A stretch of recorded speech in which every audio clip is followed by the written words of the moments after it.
Hi guys, just showing you what I've found. See this guy? He's a great black-backed gull. It's a bit of a tongue twister sometimes.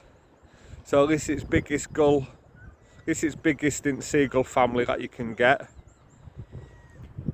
You probably don't get an idea of how big he is just on this vid, but if a normal seagull was stood next to him, you'd see the difference. But these guys are known as sea pirates, the king of the seas, because no other gull's gonna fuck with them. Lad, you're on YouTube, say hello. Lad, hey lad, don't be a diva, come on. I'll get you some bread. As you can see, he's not wanting to talk at the minute, but it is early, he's probably just woke up. So there you go. I know some of you live in cities and you don't probably see stuff like that.